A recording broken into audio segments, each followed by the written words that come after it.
दुनिया में 3 मैदानी जंग सच गए हैं। 3 मोर्चों पर बड़ी लड़ाई हो सकती है। कौन सा मुल्क कहां पर ऐलाने जंग करेगा, ये भी आज की इस वीडियो में हम आपको बताएंगे और आपको बताएंगे कि अमेरिका के अंदर क्या चल रहा है। अरब के 3 कौन से ऐसे ममालिक हैं जो इजराइल को तस्लीम कर सकते हैं और 9 अक्टूबर की डेट को ही ऐलाने जंग क्यों होगा, सब कुछ आज की इस वीडियो में हम आपके सामने रखेंगे। छोटी सी गुजारिश है कि आप हमारा यूट्यूब चैनल हसनाट टीवी को सब्सक्राइब कर लें, घंटी के निशान को दबा लें ताकि लेटेस्ट न्यूज आप तक बर वक्त पहुंचती रहे। और इस वीडियो को लास्ट तक जरूर देखिए ताकि एक एक डेवलपमेंट आपको समझ आ सके। नाज़रीन, साउथ चाइना सी के अंदर तीसरे करैक्टर और तीसरे किरदार का नाम सामने आया है, जिसका नाम है किम जोंग योंग, यानी नॉर्थ कोरिया के हेड ऑफ स्टेट भी चाइना का साथ देने के लिए नॉर्थ कोरिया से अपने मिसाइल चाइना ट्रांसफर करेगा या फिर साउथ चाइना सी के अंदर डायरेक्ट अमेरिका के बहरी एयरक्राफ्ट कैरियर के ऊपर अटैक करेगा। 9 अक्टूबर को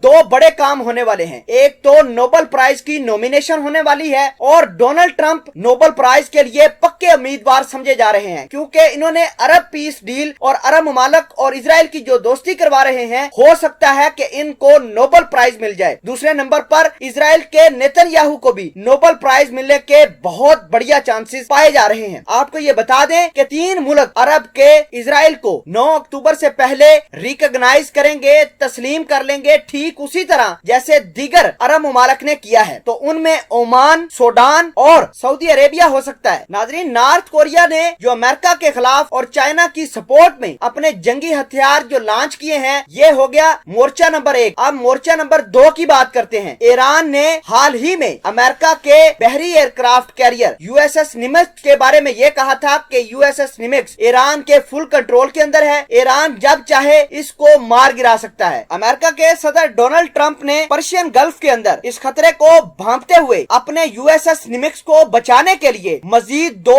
एयरक्राफ्ट कैरियर, जिसका नाम 59 और 58 है, उसको तैनात कर दिया है। 188 ड्रोन मजीद पर्शियन गल्फ के अंदर रवाना किए हैं अमेरिका ने। इसके अलावा अमेरिका ने ईरान के बिल्कुल आबनाए हरमज के पास 3333 फौजी तैनात करने का फैसला किया है। ये वो फौजी हैं जो फजा से लेकर समंदर तक किसी भी टारगेट को मारने के माहिर समझे जा रहे हैं। लेकिन ईरान ने एक बहुत बड़ा दावा किया है कि अगर अमेरिका ने आबनाए हरमज की तरफ देखा भी या वहां पर लाकर कोई फौजी जमवाड़ा इकट्ठा किया, तो ईरान के निशाने पर सारे के सारे अमेरिका के फौजी भी हैं, बहरी बेड़े भी हैं और उन पर मौजूद जितने भी डिस्ट्रॉयर हैं वो सारे के सारे ईरान के निशाने पर हैं। किसी वक्त भी ईरान उनको उड़ा सकता है। अब बात करते हैं तीसरे मोर्चे की। तो तीसरे मोर्चे के बारे में कहा जा रहा है कि तुर्की और ग्रीस की लड़ाई हो सकती है। अमेरिका ने अपनी फौज को ग्रीस के अंदर भेजने का फैसला किया है। 2-4 रोज के अंदर माइक पोम्पियो भी ग्रीस के उस नेवल बेस के ऊपर उतरेंगे जहां पर अमेरिका अपनी फौज तैनात करेगा। नाज़रीन, ये था तीसरा मोर्चा और 9 अक्टूबर की डेट याद रखिएगा।